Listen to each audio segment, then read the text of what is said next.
Ora boas malta, bem-vindos a mais um vídeo. Mais uma vez, Master Mike aqui convosco, de CBR. E hoje o vídeo vai ser apenas a minha opinião relativamente a esta moto.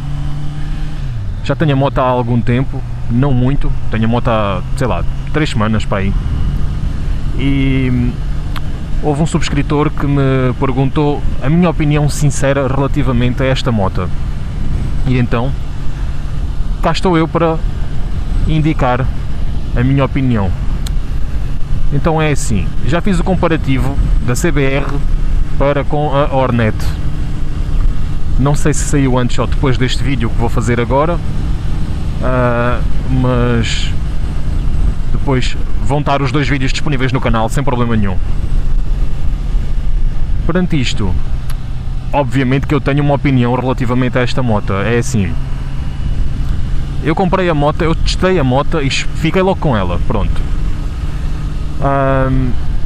A moto, eu estava habituado a uma moto com uma ciclística completamente diferente. Eu estava habituado a uma moto naked, com uma brecagem muito superior a esta, ou seja, consegues fazer as curvas muito mais facilmente, em alturas de velocidade reduzida, porque quando um gajo está a fazer curvas em velocidade normal, não se nota diferença rigorosamente nenhuma. Mas para andar na estrada tipo cidade, esta moto é mais limitada. Contudo, se fosse hoje, se calhar não a comprava. Primeiro porque já sei como é que as coisas funcionam e já experimentei a moto o tempo suficiente para achar que se calhar não é adequada para mim. Mas para mim, não quer dizer que não seja adequada para vocês. Isto é uma moto com quase 100 cavalos, tem 95 cavalos, é uma 650, não é uma moto com muita cilindrada, não é uma 1000, não é uma 1100, não é uma 1300, é uma 650, mas é uma desportiva. E o facto de ser desportiva dá-vos uma sensação de segurança e uma aerodinâmica completamente diferente do que se fosse numa naked. Esta moto, vocês estão aqui tipo na boa, entram aqui na autobahn e rodam um punho e ela vai. É uma moto que tem poder, pronto, tem capacidade de aceleração, ó. Por isso é uma moto que vocês conseguem rodar punho, ela vai na boa, sem stress nenhum, sem problemas nenhuns. Para quem procura um tipo de moto mais desportivo, uma moto que dê mais aquela vontade de brincar e de curvar e por aí fora, é a moto ideal. Agora, quem procura uma moto citadina para fazer mais cidade do que estradas, para fazer pouco ou nenhum track day, pá, se calhar esta moto não é aconselhada para vocês. Malta que gosta de fazer viagens, se calhar não é aconselhada para vocês. A moto tem o banco mais duro do que a Hornet, mas, por exemplo, esta moto é uma 650. Eu ainda não senti necessidade de ter um amortecedor de direção nesta moto. E na Hornet, assim que lhe peguei, aquilo varejava por todo o lado. E vareja, continua a varejar, e a minha opinião continua a ser exatamente a mesma. Mas esta moto parece que se agarra mais ao chão. Parece que vamos tipo num carril. É uma moto que, a meu ver, é muito, muito, muito interessante para quem gosta de velocidade e para quem gosta daquela adrenalina. É uma moto para quem mora tipo perto da Arrábida, ir curtir uma serra. É uma moto que, para quem gosta de andar depressa, fazer uma A2 ou uma autoestrada assim mais esticadinho. Por isso vocês têm que perceber que qual é a função que vocês vão dar à moto, qual a vossa estrutura também. Eu tenho 1,78 m, não sou o gajo maior do mundo, mas também não sou dos mais baixos. Chego perfeitamente bem com os pés ao chão, consigo sentar na moto e estar completamente tranquilo e relaxado. Para mim esta moto tem um defeito, que é aqui as manetes estão muito elevadas, mas isso tem a ver com a posição de condução. Eu neste momento o meu pulso já me está aqui a dar sinais, porque a posição de condução não é esta. Eu estou com os braços esticados, que não devia estar fletidos, estou a conduzir esta moto como se fosse uma naked e não deveria de o fazer. Esta moto exige que vocês conduzam assim, agachados, para o braço ficar mais solto, o pulso ficar mais livre, sem haver tensão e sem haver qualquer tipo de tensão na parte superior do vosso tronco. Que é assim que uma moto desportiva se conduz. Nós temos que estar relaxados, seguros, mas relaxados. Agora, aquela malta que gosta de fazer um track day, gosta de ir para a pista, ou gosta de fazer umas curvas como se fosse pista, pá, aí sim, esta moto vai-vos encher as medidas, a não ser que vocês tenham 1,90 m, e depois aí já não vão conseguir estar confortáveis em cima da moto. Por isso, dependendo da vossa estrutura, dependendo do vosso intuito de utilização de moto, vocês conseguem ter a vossa escolha definida. Se vocês gostam de desportivas, moços, comprem a desportiva. Se isto é melhor do que uma R6, não faço ideia, não tenho base de comparação. Se uma desportiva é engraçada, é pá, sem dúvida nenhuma, isto aqui é fabuloso. É uma moto que dá gozo, dá. A nível de consumos, epá, eu não vos consigo garantir, porque infelizmente eu não apontei quantos quilómetros é que ela fez, ou quantos quilómetros é que ela tinha quando eu a testei a última vez. Mas acredito que aquele dos 5 litros que ali estão sejam verídicos, sejam verdadeiros. Talvez seja um bocadinho mais. Não, na aplicação do Simply Auto não marquei os quilómetros que ela tinha, mas agora posso fazê-lo, tenho vídeo, tenho tudo. Pá, eu não acho que a moto seja muito gastadora. Acho que a Hornet é mais poupadinha do que esta. De 0 a 10, a minha avaliação para esta moto, tendo em conta a ergonomia, tendo em conta a funcionalidade da moto para a minha aplicação e para a minha utilização, eu facilmente dava um 8 a esta moto. Não dou um 10 por um motivo muito simples. É uma moto que, comparado com as concorrentes, é cara. Esta moto sai a 10 mil euros. As outras são um bocadinho mais em conta. Por isso, malta que queira comprar uma desportiva, eu acredito que vocês conseguem arranjar motas um valor mais baixo do que a Honda. Só que, lá está, a qualidade paga-se e temos aqui um motor que sabemos que já deu cartas, sabemos que é fiável e que não vamos ter assim grandes chatices com ele, porque existem milhares delas vendidas, não é? Uma coisa que eu não gosto na CBR é o facto de o Honda Road Sync, que é a aplicação que a Honda tem para fazer a conectividade com o telemóvel, estar sempre a zumbir aos ouvidos de um gajo. Epá, tudo bem, não conseguimos fazer leitura no display. O display poderia ter levado já um upgrade e faria todo o sentido, eu já falo sobre isso. Mas, por exemplo, recebemos uma nova mensagem, ele tem que ler a mensagem, nós não podemos estar a ler a mensagem quando estamos a conduzir a moto.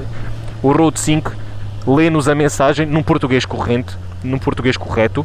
Vocês conseguem compreender tudo e responder à própria mensagem com a vossa voz. Ou seja, vocês falam para a aplicação e, se tiverem um intercomunicador, claro, e a aplicação consegue escrever tudo aquilo que vocês disseram minimamente.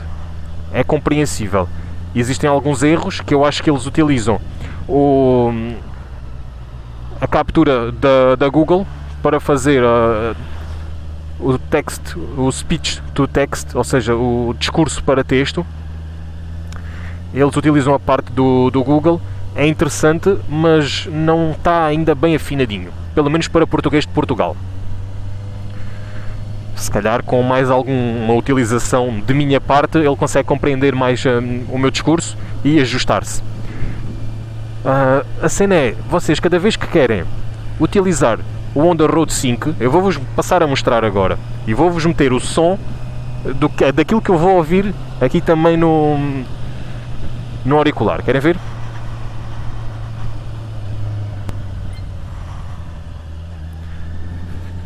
Se eu quiser... Chamada. Prima para a direita. Música. Prima para a direita para reproduzir.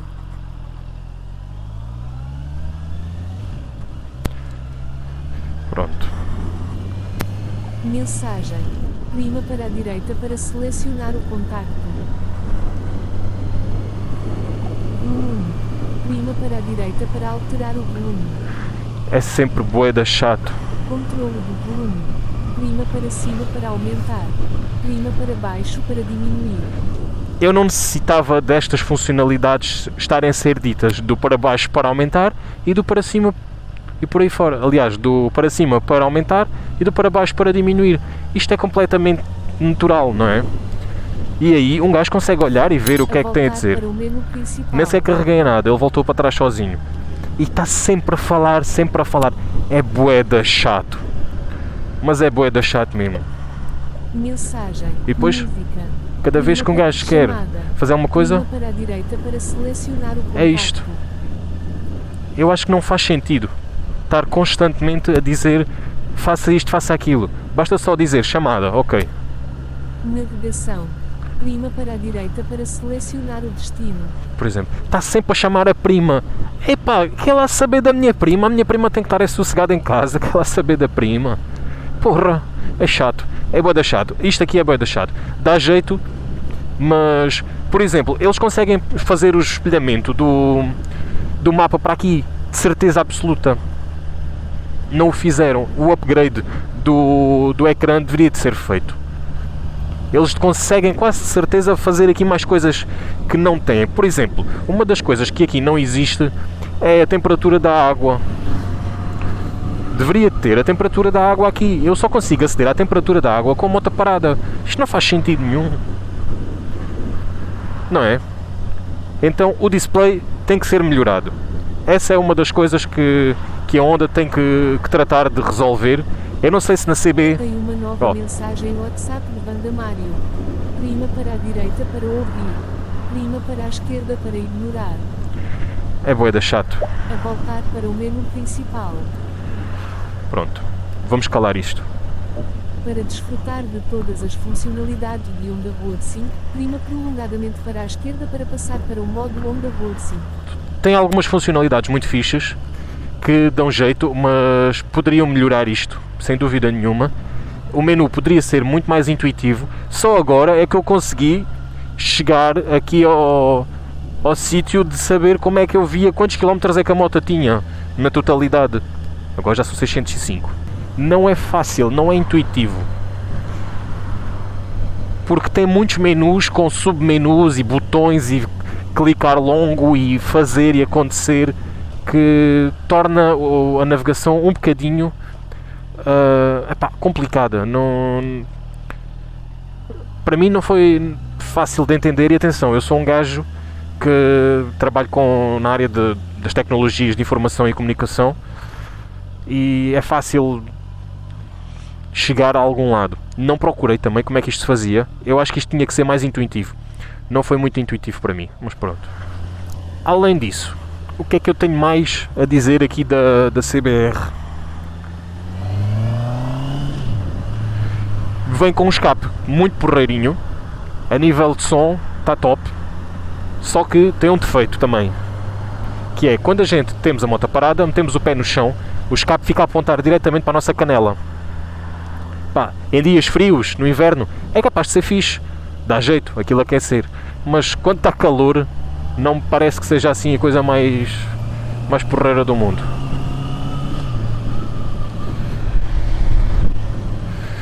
Outra coisa, esta moto aquece-me bastante. O motor está sempre a bombar a nível de aquecimento. A ventoinha está constantemente a disparar. A moto sendo nova, não me parece que seja problema de sangramento nem nada, porque quando eu a fui levantar ao stand tinha 60 km. Por isso, foram todos feitos em teste. Foi o rapaz, um mecânico da Honda, da Lombas e Curvas, que fez os testes todos da moto. Eu acho que a moto deveria estar em condições para ser entregue, e está. Até agora ainda não tive chatice nenhuma, mas pronto. Outra coisa também que esta moto tem superior à Hornet é os pneus que traz de origem. Esta moto traz uns pneus de origem que são adequados a uma condução mais desportiva.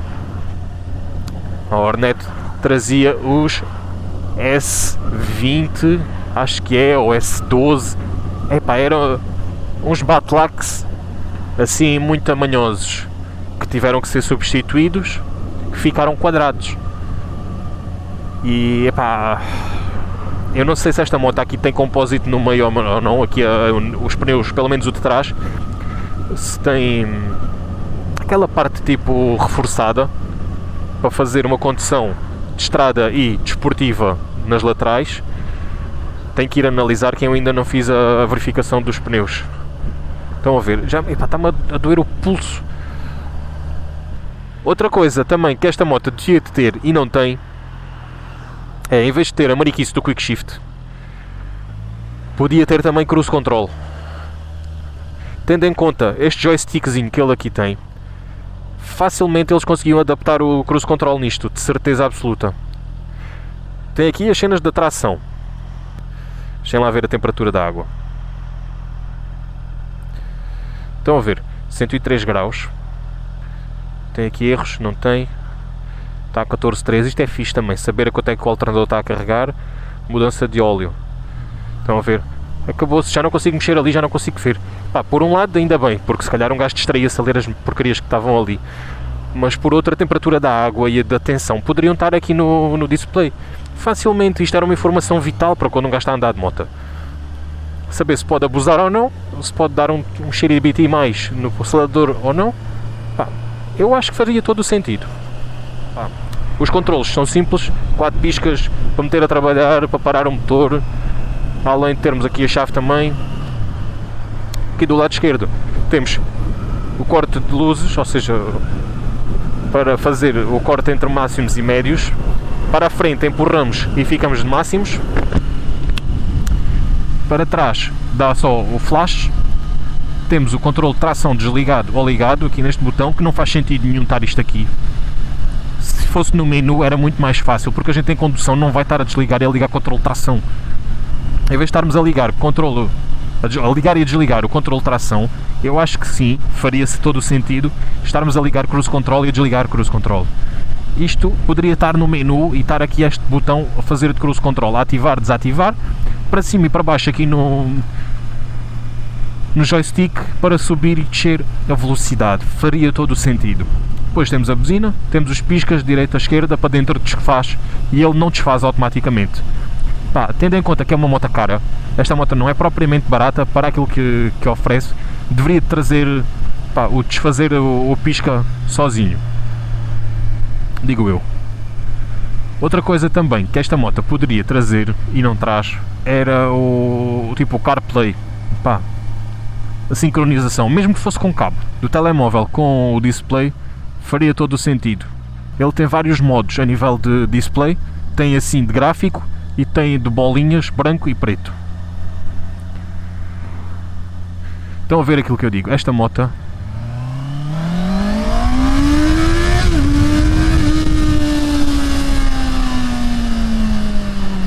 faz um barulho muito porreirinho.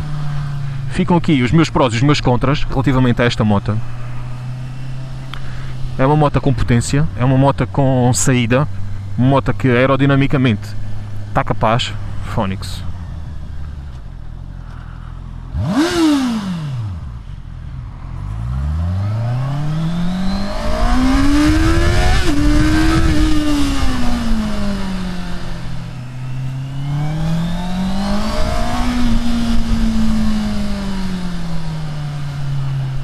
É uma moto que, nível de ultrapassagens, é tudo, está muito, muito, muito interessante.